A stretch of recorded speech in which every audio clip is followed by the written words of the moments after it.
All right, it looks like it's 11 a.m. I think we've got our attendees in, Sam and Caitlin. We do. All right, great. Well, good morning, everyone, and welcome. First time that we've done a monthly meeting via Zoom. In the past, we've always recorded it. Actually, not recorded, but actually televised at what was taking place. But this is the first time historic one that we've ever done with Zoom with all of our panelists that are on with us today. So we do want to extend our welcome to our first time attendees and our new members. I would ask you to introduce yourself, but we can't do that. So what you do see is you have a chat box down at the bottom. And if you're using that chat feature, please make sure that you've clicked on the link for all panelists and attendees for the chat. That will help us in everyone being able to see it. So if you'd like to go ahead and tap in or write in your chat to that and introduce yourself if you're new or the first time attending, we'll see how it goes. We'll kind of read those out. I think I'll move through, and at the end of the meeting here, we'll go ahead and read those out and welcome anyone who's new. So let's go on to our next slide. Okay, for your reference, CASH has created a COVID-19 resource page with information from state agencies, webinar content, news, and much more. As you know, we have been having weekly meetings. All of those are recorded, and any of the PowerPoints are uploaded to that link as well. So please make sure that you take a look at that. Again, CASH is here to be a resource and help out in any way we can. Next slide. Okay, so our upcoming events, what we mentioned just briefly is CASH is hosting 2 webinars back to back. The first one was held on May 21st, and of course that went fabulous, and it offered the following. We talked about state budget expectations, May revision, updated information from Washington, D.C. regarding the federal finance assistance, and concluded with a briefing on district level preparation for practices and accounting for expenditures by the pandemic. Letty Boggs gave that, and it was very good and interesting. It's something we're going to follow up a little more on as well. Getting those, making sure, because FEMA, as you know, is a reimbursement, and how you catalog those and write that up is extremely important. The second session of the webinar is tomorrow on May 28th, and it's going to offer the school district representatives planning for the restart and re-entry into K-12 schools, maintenance and operations professionals who will also address practices, products, timeframes needed to provide effective and efficient sanitizing, disinfecting, and cleaning of school buildings and site. So make sure you go and register today because you won't be able to register tomorrow morning. So get on the link, the CASH email, and also on our CASH website. Get registered. You'll be sent a link to click into, and you can join that session.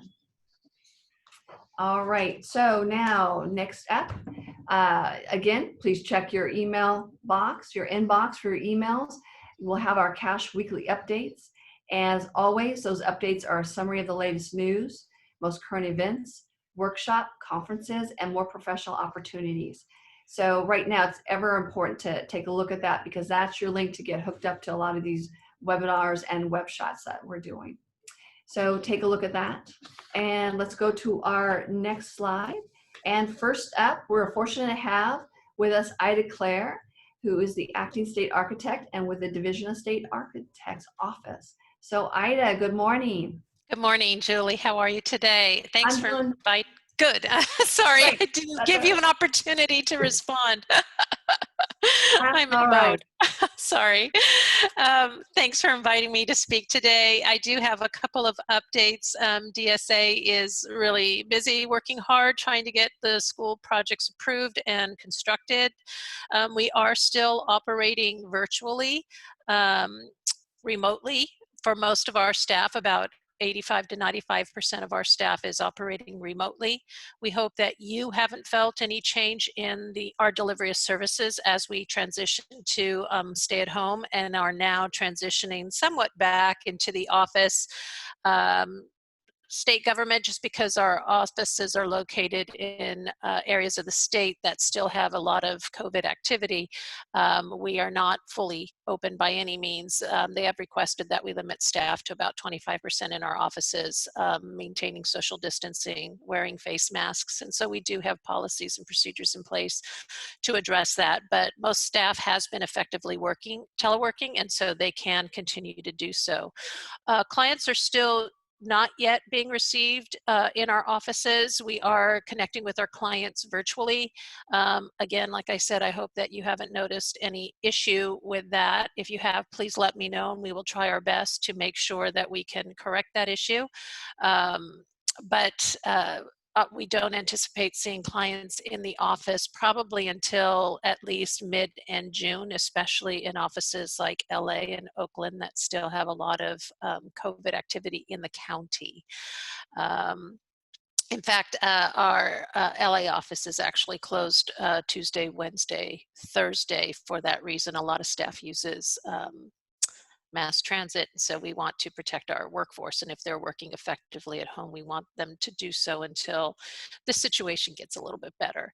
But if you do need to go to the office, we do ask that you connect with the regional manager or the supervisor of your project so that you can make arrangements. And that would be if you really needed to if you were unable to conduct that work virtually and you really needed to get in the office for some reason, we can still do that. We have issued Bulletin 20.01. I hope all of you have received it, and that's DSA's. We're trying to be proactive in assisting all of you to reopen your schools. We do want to consider safety. I know that you have considerations of safety of your students in relation to COVID, and so you're going to be doing some measures that guarantee that safety. And we want to know if you're doing that through use of structures that you're putting in place on site, hand washing stations, in any of those temporary facilities that you need to address the COVID issues, that we want to be a partner in assisting and ensuring that you do so safely from a building code perspective, because these facilities will be in place for a little while, at least until further notice. We don't know when this COVID issue will resolve itself.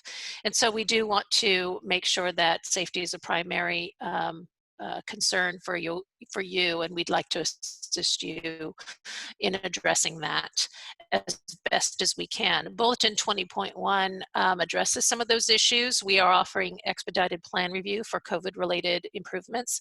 If they are COVID-related, all you need to do is reach out. We're waiving the 6-week registration fee. Registration time period. You will still need to register your project, but we will move it up if it's COVID-related. We also ask that you use, as best you can, pre-approved structures. We do have a list of PCs on our website. That list will be culled to let you know which ones are shade structures. We have about 15 that are approved that may be able to assist you in expediting the work that you need to do. If there's a structure you're interested in using that is not pre-approved, you would need to still have that plan reviewed and approved. It may behoove the manufacturer that you're working with to encourage them to submit a pre-check project, or PC as we call them, so that it can get pre-approved and then it can be used in more areas of the state other than doing a one-off approval for each school. So there is that option. We will offer an expedited PC process review for them as well. In other words, in advance of the 6 weeks. Registration period, we do have the capacity right now to address those issues in an emergency fashion. So we'd like for you to encourage those you are working with, manufacturers, to pursue that option as well. Our Bulletin 20.1 is on our website. You can find that under Publications, Bulletins, and then it's the very newest one, which means that it's at the bottom of the list, 20.1. You can also look on the cover page of our website under In the News, and it should be a link to that should be listed there as well. As we work through this process with you, we may edit that bulletin and update it accordingly and let you know when that happens. Other than that, we're still doing our main work. We're busy. Both May and June have actually had really good numbers coming in for project review. So all staff is busy. We are also working on our sustainability outreach. We launched our small school district cohort. Interestingly enough, it started off as a small school district cohort, but it may evolve.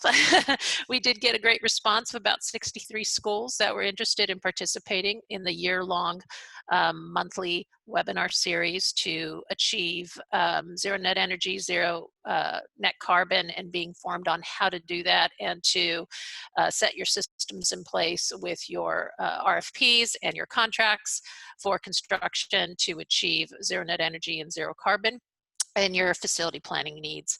And so we're very excited about that. We're in the process of holding some interviews just to get a better idea of where schools are.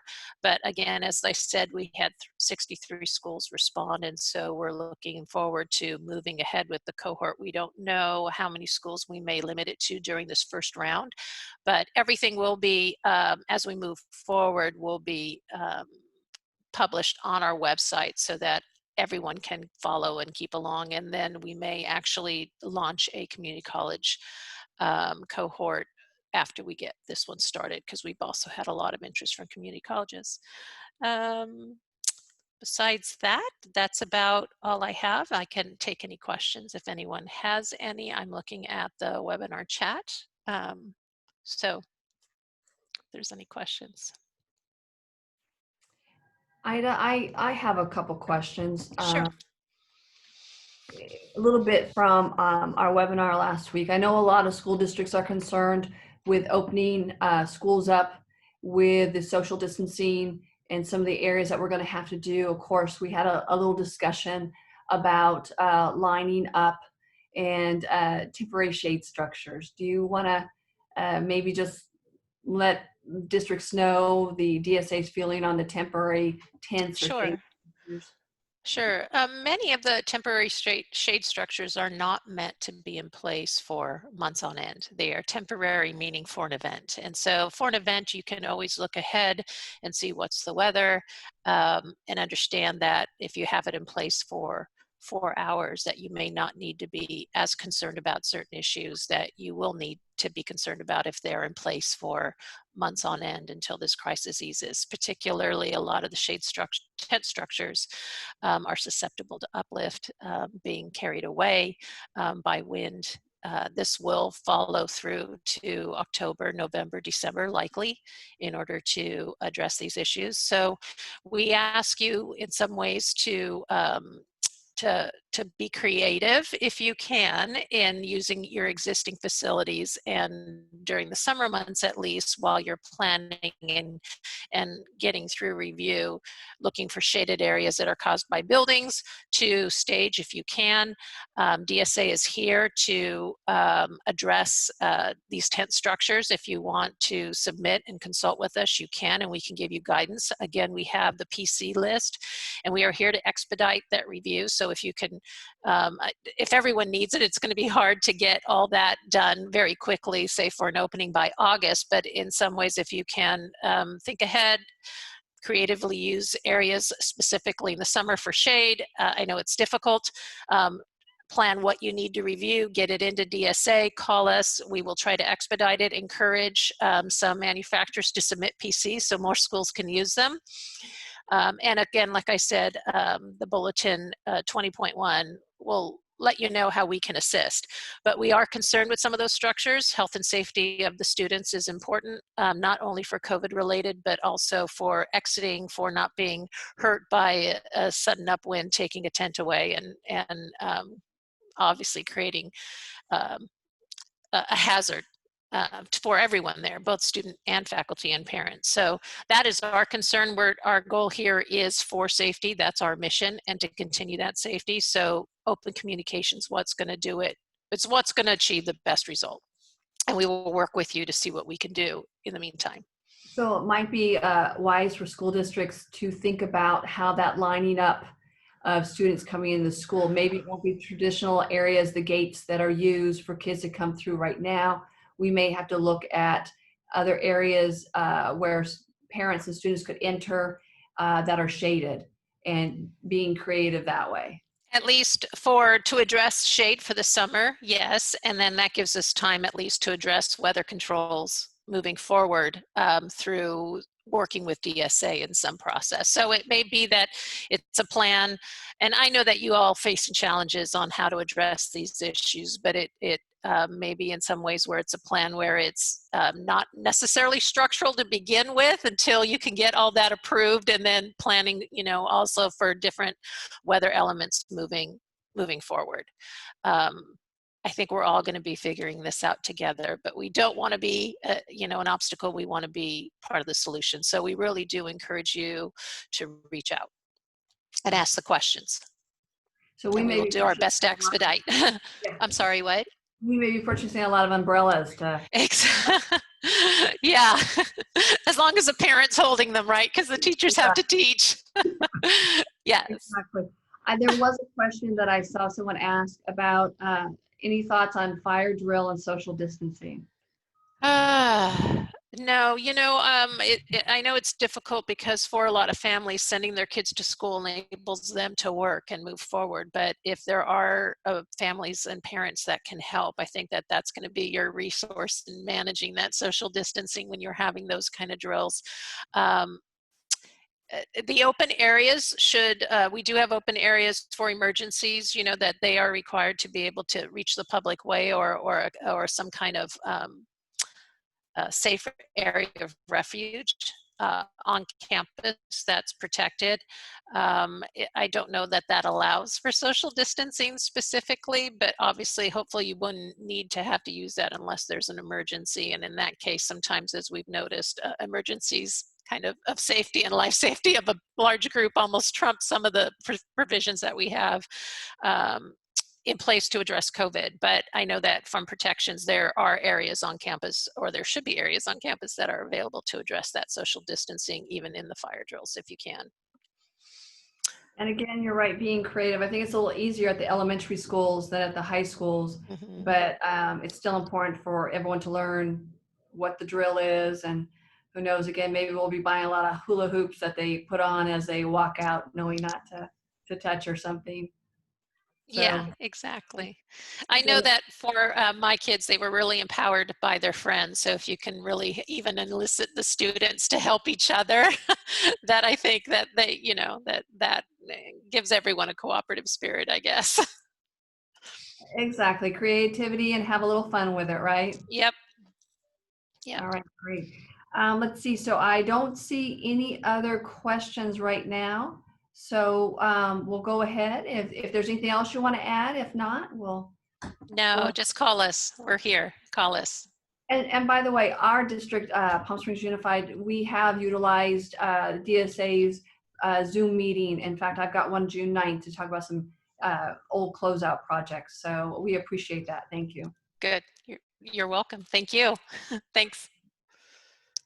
All right, state agency updates. Next is California Department of Education, and we have Fred Yeager with us, who's going to give us an update of what's happening at CDE. All right, well, hello everybody. I think we're starting our third month into quarantining at places, so I think I'm finally getting the hang of it a bit.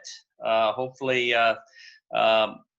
you aren't experiencing any delays on our end on doing things. If it is, it's probably me and my slow learning on how to do all this, sign papers and get them to where they're going. But please give me a call if anything comes up that we need to address, much more promptly in a situation. But overall, I think, as Ida said, we're still seeing a continuation of projects coming in and moving them out. So hope that's working for everybody. Did want to share a bit of the work the department's doing on COVID work. We early on, we spent a lot of effort doing how to leave school, doing the webinars on special ed, distance learning, budgetary implications. And there are still a lot of those videos posted on the CDE YouTube channel. Over the past weeks, it's been working with various groups on how to provide guidance to reenter. And it sounds like everyone is doing a lot of that same thinking of how to keep distance in a collaborative learning environment, how to get kids on a bus with social distancing, how to check kids for fevers, where to put them on campus. So a lot of that is going on. The department is working with state agencies and others on putting out some recommendations on health and safety and some other areas, budget, policy, that the superintendent has convened groups on. And hopefully that's coming out here in the next week or so. So look forward to that. Only other thing I wanted to note today, I've in the past, I think it was February, we hired 3 new field reps, and you've met Angel, George, and Jennifer over time. And as of July 1st, they will be given some territories. So we are redistributing the workload from the 3 of Rob, John, and Brian. So we're sort of cutting everything in half, adding 3 people to the 3 for a total of 6. And it's been quite some time since we've had 6 field reps. So those new county assignments went live about 20 minutes ago on our webpage under What's New. You can get the link there or check the update to county assignments. So as we usually do during transitions, there's a lot of projects that people have already started, and they may continue with them even past this July deadline. So that there will be some continuation and some handoffs based upon on where our folks think that that's the best approach to keep the project moving, to make it less cumbersome on folks. But if there is a concern about a particular project that you have that's in work, give me a call, and we'll figure out something to make it the least burdensome on that transition. So I think that's all I have. If there's any questions. Thank you. I'm not seeing. I see a compliment here for you that CD has been very responsive. Oh, let me see that. Yeah. Okay. Well, Thank you. We're gonna have to print that one out. No, you got to post it for everybody there. Yeah, exactly. but thank you, everybody. All right, Fred. Well, thank you. Again, we appreciate all the work that CDE does, and your question on the fire drill is a tough one, but an interesting one. So, all right, on our next up on our state agencies, we have Office of Public School Construction with Michael Watanabe to give us an update. Good morning, Michael.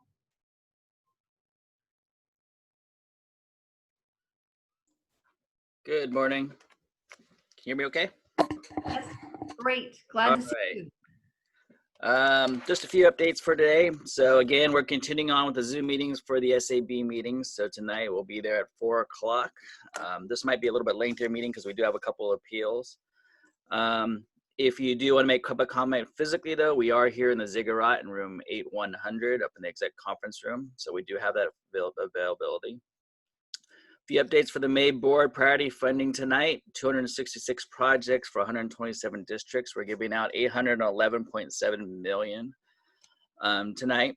The fund release authorizations will be due close of business August. Well, actually, now they're doing electronic signatures, instead of close of business, will be by end of the day. So before midnight on August 25th, those fund release authorizations will be due. We're still proceeding with OPSC online and electronic signatures. So you can send those by email to our staff. We have an email distribution list to OPSC. So you can email those out to us. After June 30th, you will also be able to do those in OPSC online in theory, as long as everything keeps proceeding. So we have that. If you have difficulty making that August 25th date, we are continuing with the online submittals for time extension requests. So on our homepage, right down there in the bottom, there's a link, and I think it's green. If for whatever reason you need a time extension request because you can't make that deadline, submit it to us, and we'll take a look at it. And we're kind of approving those on a case-by-case basis.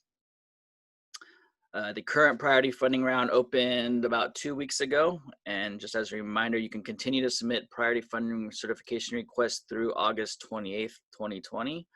That means if your project's approved tonight, In June, July, or August, you can request to participate, and that's for fall bond sale money.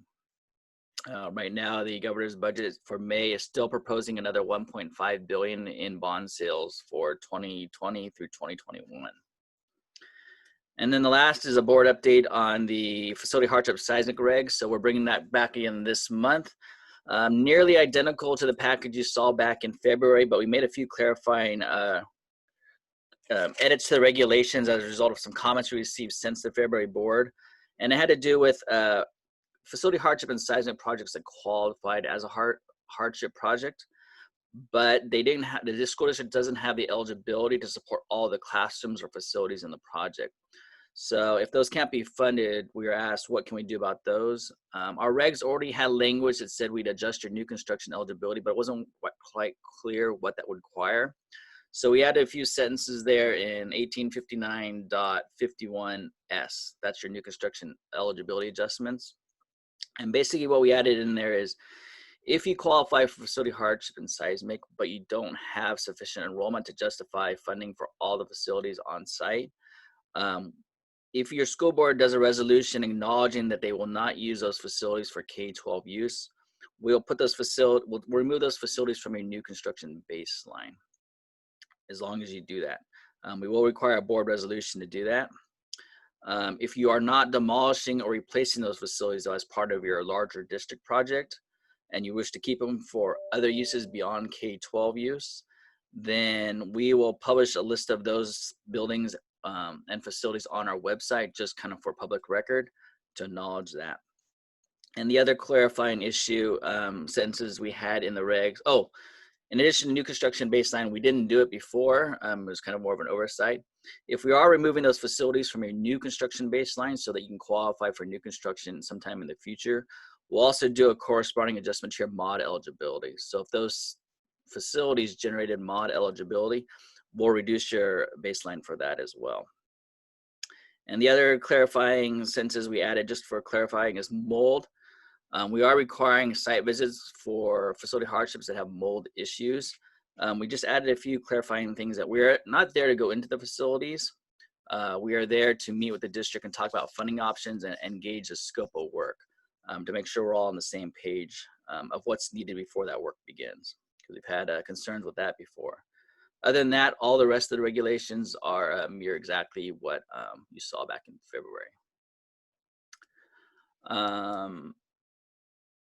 Few questions so far. I can put in the chat the generic email address. We updated our directory of services on our homepage. So if you go to our homepage and go to contact us, in our directory of services, you'll see the long email address in there, but it's essentially OPSC application review team at dgs.ca.gov, and I can put that in the chat for everyone too as well. All documents submitted to OPSC, regardless of whether it's an application for funding or fund release, can go to that email address, and the team will route it to the right person in the office. Alternatively, you can submit them to your project manager as well, and they'll make sure it gets there as well. So.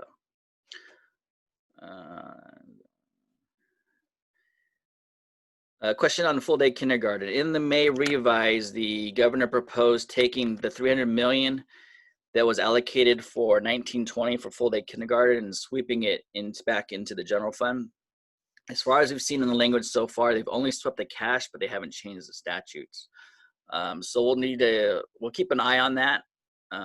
If they take that cash away, we'll do some adjustments internally, because some of the things that the money was provided for was to switch projects from 75-25, from 50-50 to 75-25 for those converting. So we'll need to switch those back to the first $100 million in cash. We have a little bit of flexibility with our funds, but that's still moving forward. So more to come as the budget gets approved. But right now, it hasn't changed the statutes for the program, the different changes it made for the next couple of rounds. So if savings is returned from the prior ones, we'll continue to give it out under the current statutes. But right now, they've only swept the cash for the budget, at least what we've seen. So, and then as I mentioned a little earlier, we are allowing electronic signatures on every single form and letter that we do. So email your project managers, your 15-day responses, all form submittals, new applications, everything you can do electronic signatures, or via email from the authorized district reps and superintendents. So we're okay with that. That seems to be working pretty well. I think we only get one piece of mail like every other day. So it's been working great from our perspective. From a business operations standpoint, OPSC has one manager in the office every single day. So if you do have a need for hand delivery for some reason, we do have that flexibility. But all our core staff, all our remaining staff, our desk phones are forwarded to our home phones or computers. So we're fully functioning as before for the most part. The only thing we're not doing are in-person meetings still for, it looks like for the foreseeable future. So more to come on that one as things change. If you are visiting the Ziggurat building, they have put signups all over the place though. So when you are moving in the Ziggurat, they are requiring masks for the building. And I think partially that ties to Yolo County ordinances. If you have facility planner meetings, COE quarterly meetings, monthly meetings, we are participating in those. So if you have one, just send it to your project manager and we can participate in those too. We are using Zoom. We've done WebEx meetings and Teams meetings. So we have a lot of flexibility there. And then the last update I have is on OPSA Online. So we finished all our external user testing. So thank you to all those who tested the system.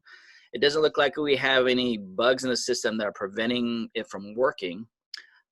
So we are doing some final last minute tweaks, but we expect to go live on June 30th. So on June 30th, that means every single form that OPSC takes, 5001, 2, 3, 4, the 10s, all your applications, your funding list requests, substantial progress, expenditure reports, those will be entirely paperless processes.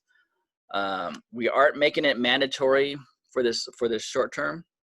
So if you need to, you can continue to email the application review team your documents and we'll key it into the system when we receive it.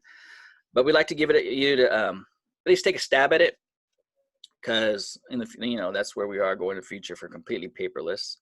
It'll allow you to upload all your documents, DSA plan letters, any school board resolutions, 15-day responses, even your expenditure report supporting documentation can all be uploaded into the system. So that's coming June 30th, absent anything major happening on our development side.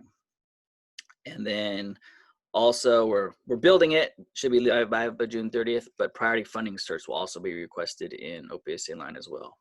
So you don't have to wait though, you can email us sooner if you'd like to. And that's all I hit from the OPSC side. So just a clarification, Michael, once all this is set up online, will you still accept emails? Yes, Or we'll continue to set up everything by electronically by email. We know there's gonna be a learning curve. We know it takes time to learn a new system. We've seen that from some of the feedback. The application for funding has a lot of check boxes on it and people are used to that form after 20 years. And we have changed the order of some of the questions. We try to group them more logically.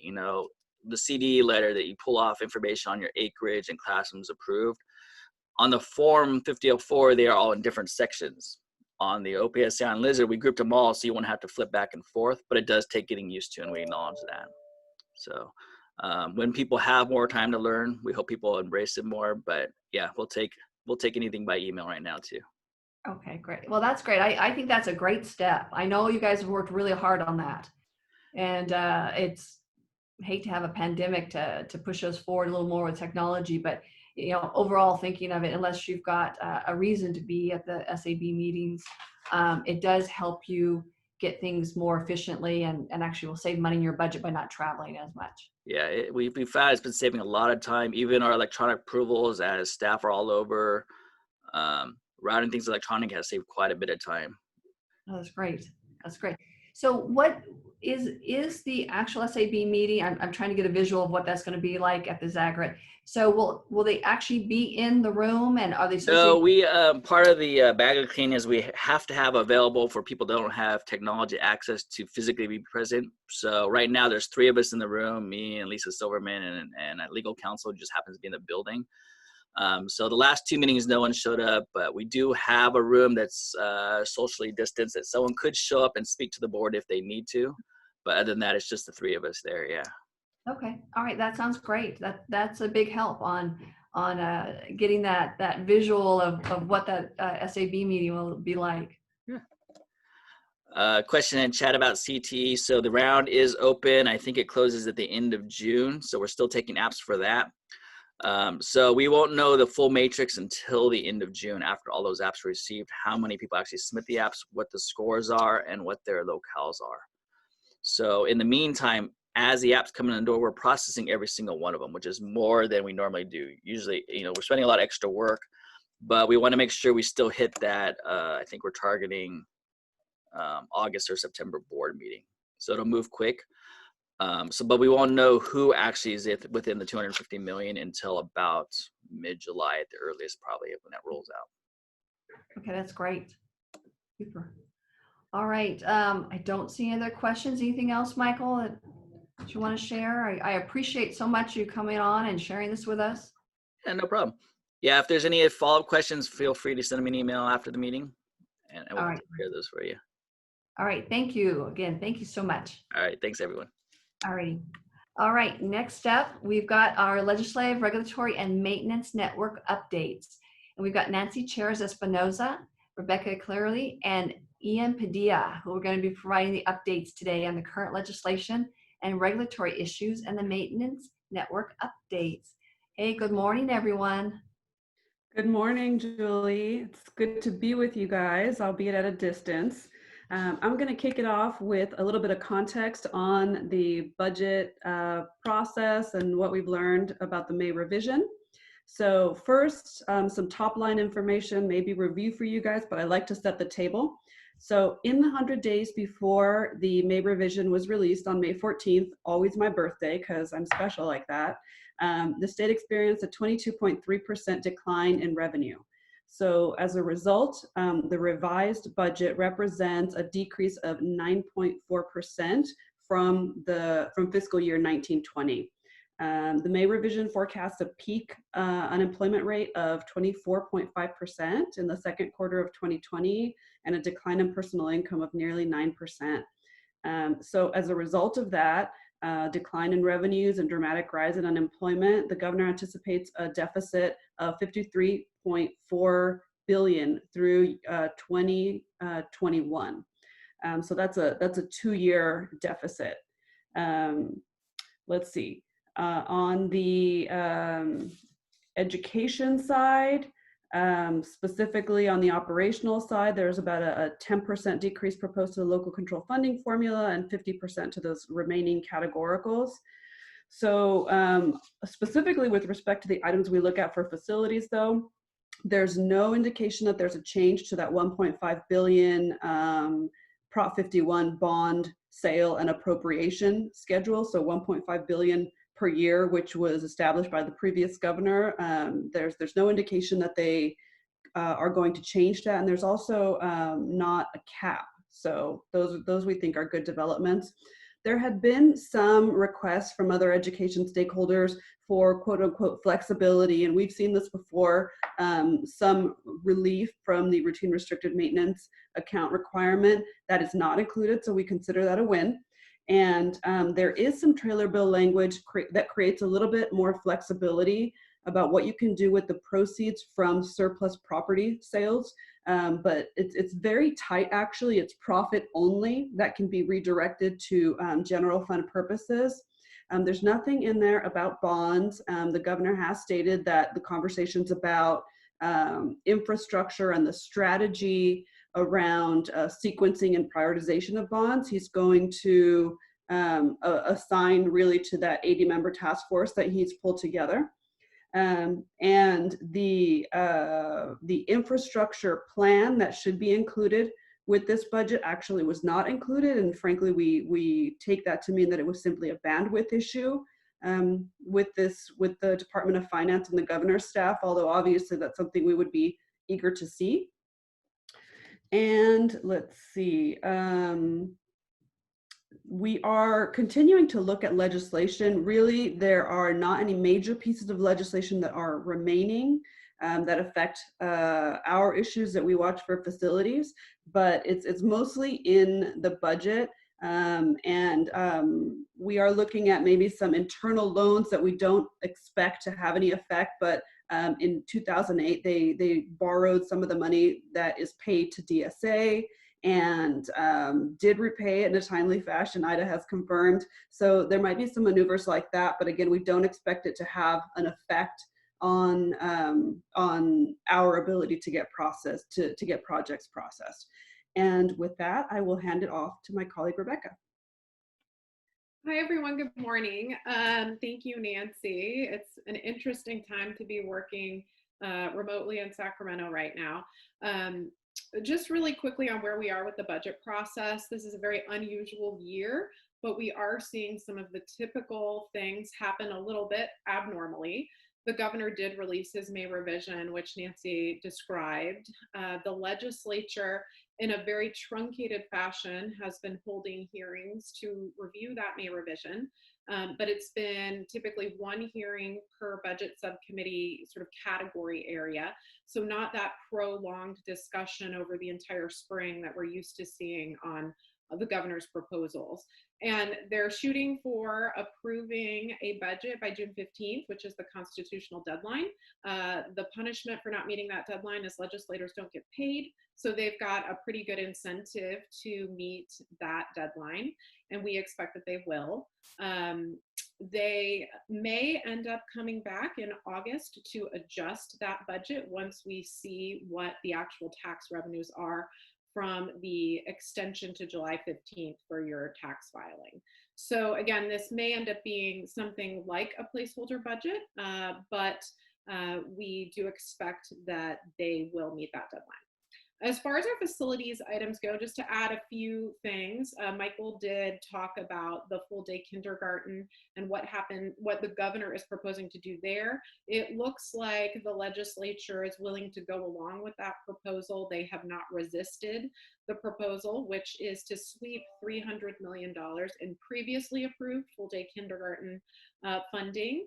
Remember, we had a first year round of about $100 million, and then there was $300 million more to be allocated. That money is non-Prop 98 general fund money, so it is a very valuable resource when you're looking to plug a $54 billion hole.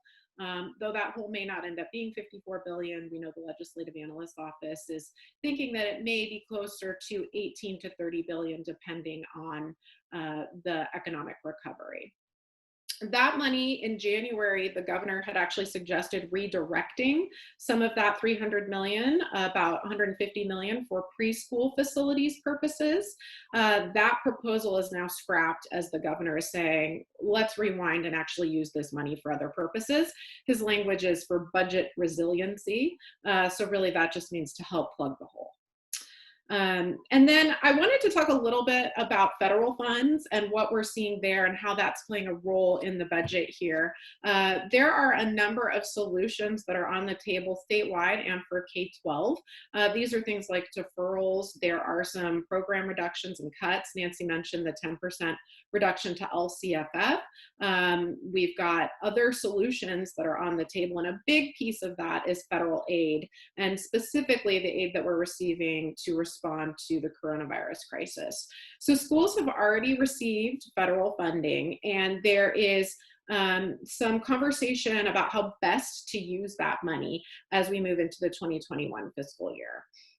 One of the pieces is we got $1.6 billion for K-12 schools from the feds, and the governor and the legislature are not in agreement yet about what that money should be used for in 2021. The governor is suggesting that we use, most of it is actually allocated on a formula basis, but there's about $164 million that is left over in essentially discretionary funds for K-12 schools. So the governor is saying, let's use $100 million of that to create a community school network that would be essentially administered by county offices of education. Let's use $63 million of that for training and professional development, and then $1.5 million for CDE operational costs. That was in his May revision. The legislature is saying, you know, maybe we need to use that money for a different purpose, and here's where school facilities come in. The legislature is looking at using $100 million of that for a schools reopening support block grant. Now, nothing is set in stone yet. We're still at the point where the negotiations are happening between the legislature and the governor, but both the Senate and the Assembly have expressed an interest in a block grant of this type. And the intention for this block grant would be to offset costs of reopening. These could be things like cleaning supplies, equipment, training for your certificated and classified staff, outreach and communication to families and to students, and social emotional supports for students as they re-enter school. So Julie, your kids that are going to be lined up out under the shade of a building, they've also got those emotional needs that need to be met. So we don't know where this is going to land yet. We'll keep you updated as the conversation continues, but this is an interesting look at what the priorities are between the administration and the legislature. There has been an ongoing conversation where the legislature is a little bit frustrated that they have not received as much information from the administration on the expenditure of federal funds that have already been received. And so we're really seeing a tug of war and a tension between those two on how the money is being spent and what role the legislature plays in authorizing that. Remember, they typically have the budget setting and the spending authority, and they don't want to lose their role in that process, especially when they have some very clear policy beliefs, and they want to make sure that the money is being spent in a good way to help schools. There's another piece of money here that the governor is looking at to direct to schools. We have $4.4 billion in federal money that came from the CARES Act, and that the governor it was statewide money, not specific to schools. And the May revision, the governor is saying, let's take that money and actually direct it to schools to help plug the Prop 98 hole, which is about $19 billion.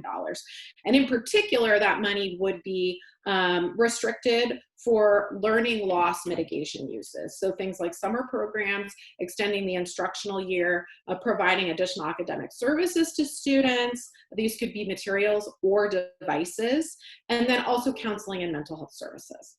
So these are some of the things that we're watching in this federal funds, state funds world. Remember, the feds can print money, states can't, and we have to pass a balanced budget by June 15th. So kind of shifting off budget, just wanted to wrap up on what Michael mentioned on the facility hardship. He outlined some of the changes from the February proposal to the one we're seeing today go before the state allocation board.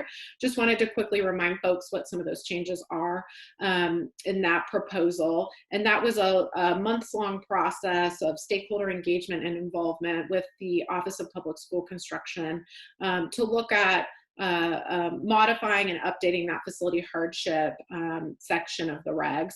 So some of these changes include combining replacement and rehabilitation into one section, clarifying and authorizing the use of replacement funding for either replacement or rehabilitation work without having to go to the SAB to appeal. The SAB has approved a number of appeals that looked like this in the past, but didn't have the authority and the regulations to actually administratively approve those types of projects. There's funding at a higher level, the F3 level of difficulty, and you need to use a standardized cost estimate template. There's clarification that funding is available for portable classrooms if that's the right solution. And there is a focus on funding current health and safety threats rather than project reimbursements. So there is kind of a band that's been put around what projects are eligible. So districts must submit their applications within 12 months of DSA approval, or 6 months of project completion if the project does not need to go to DSA. There is a little bit of wiggle room in the proposed regs if there are unusual circumstances that prevent meeting this window, then you may receive a 6-month extension. So there's additional clarification in there as well on some of the project sort of categories for mold, lead, asbestos, and how you qualify for those. So there were some things in this process that we felt like went really well. For example, that grace period was added on the submittal. We were able to maintain the ability to still appeal, and we just appreciate that stakeholder engagement process that led to this regulation package. So that's kind of where we are. And there is a question that's come up on the chat on how would portable classroom funding eligibility be determined. It's actually saying that you can receive funding to, there's a calculation. So there is a replacement cost, and then the regs outline a formula for what that cost would be. And it is based on some data that OPSC received on kind of current costs to install a portable classroom. And I believe that there is an adjustment factor in there for a COLA over time as well. Okay, thank you. Ian? Thank you, Rebecca. And thank you, everybody. Good afternoon. I assume it's afternoon by now. So you probably heard a lot about school reopening. You might have even been dealing with a little bit that in your personal and professional life. The cash maintenance network is also focusing on this. We are in the process, deep in the process of developing a guideline, a list of resources for M&O departments and facility departments to help them with some of the issues that will be required for reopening whenever that does or does not happen.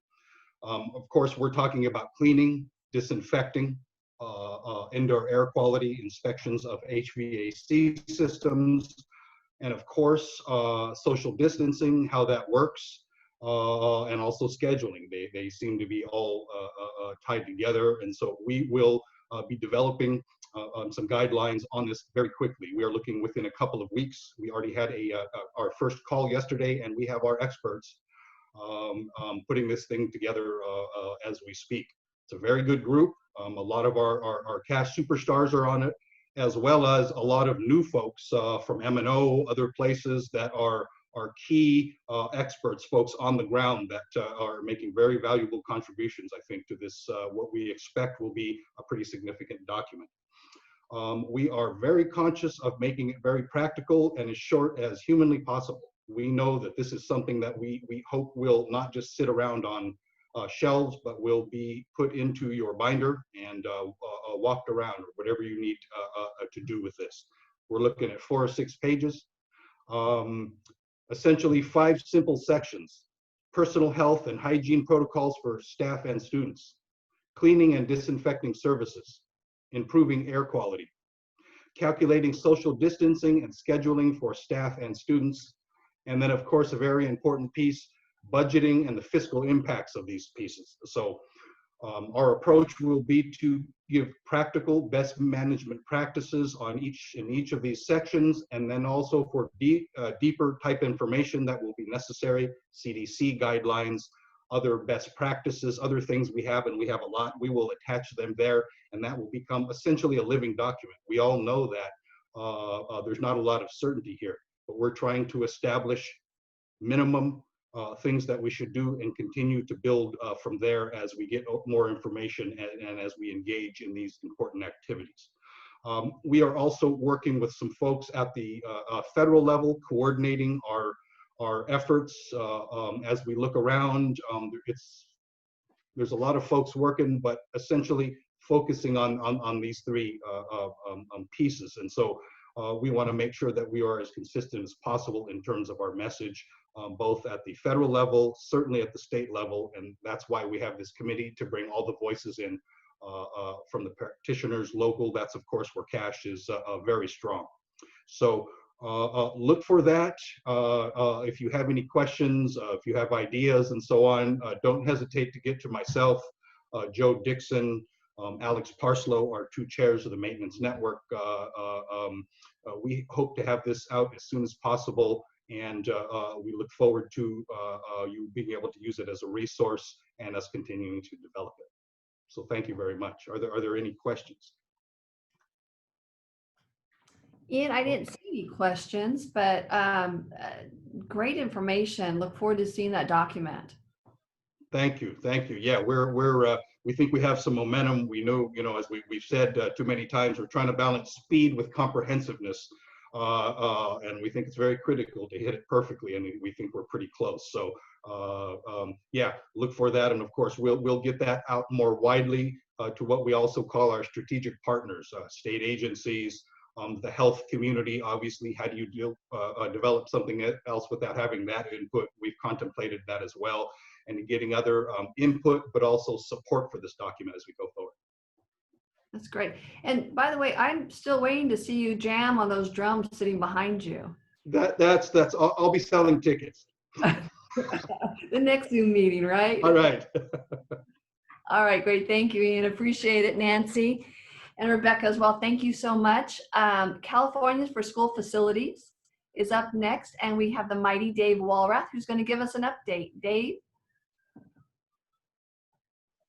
Thank you, Julie.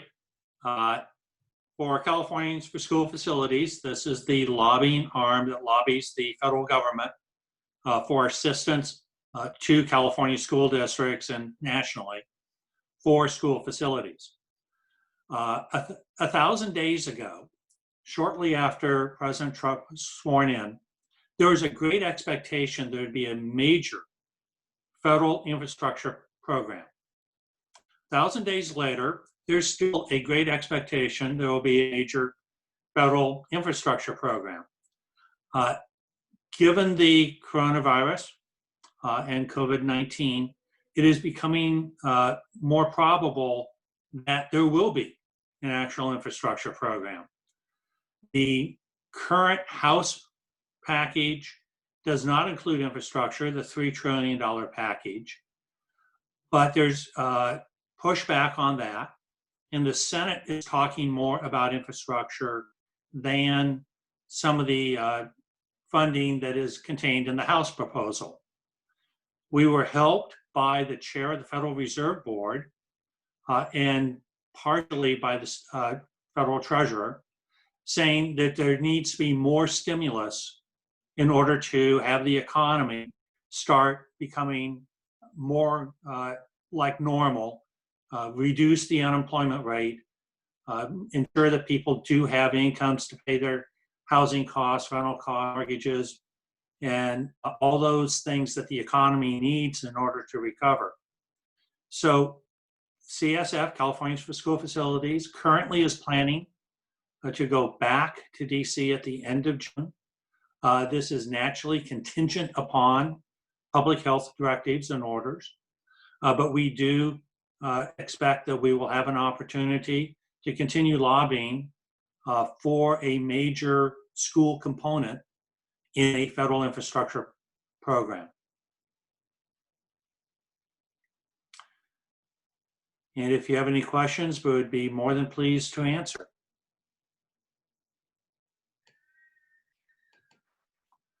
Not seeing any, I will transition now to Nancy to talk about School Energy Coalition.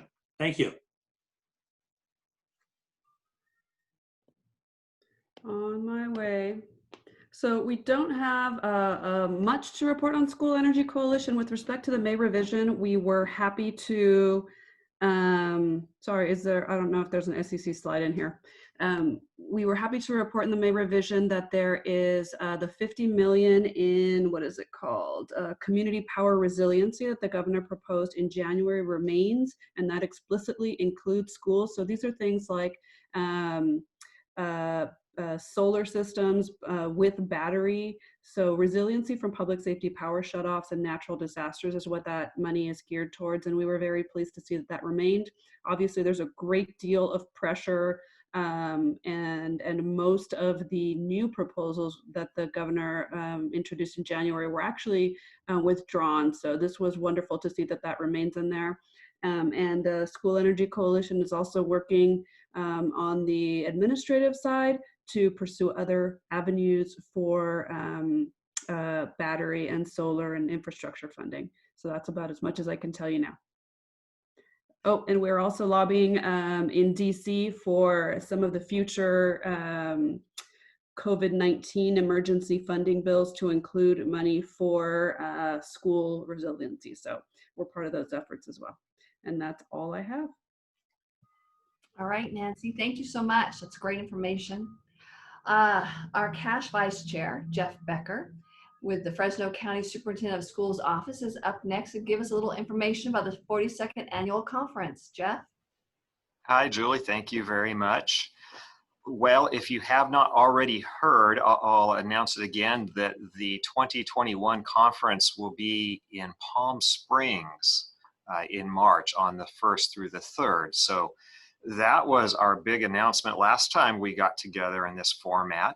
And on the heels of that, the planning committee is getting ready to work very hard to go through the education session proposals, and we'll be meeting in about 30 minutes today. So we'll zoom from this platform to another platform and continue that. The education session proposals, as you see on the slide there, the deadline to submit those is June 5th. That call for proposals went out earlier, so there is still a little bit of time left for you folks that have maybe been on the fence or putting the final touches on your proposals to get that into us. We know that the CASH membership is just a wealth of knowledge and is really the lifeblood of the organization.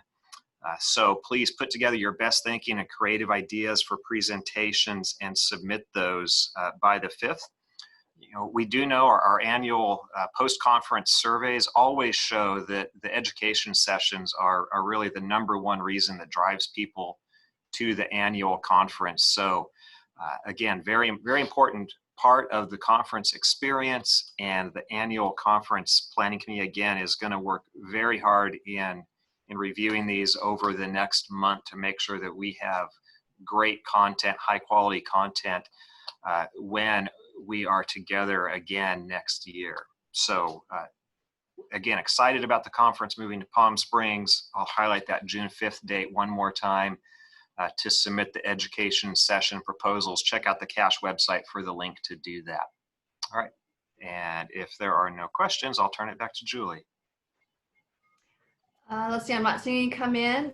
Great information. That's exciting. I think it's going to be an interesting year, interesting conference, but hey, we'll just make it happen.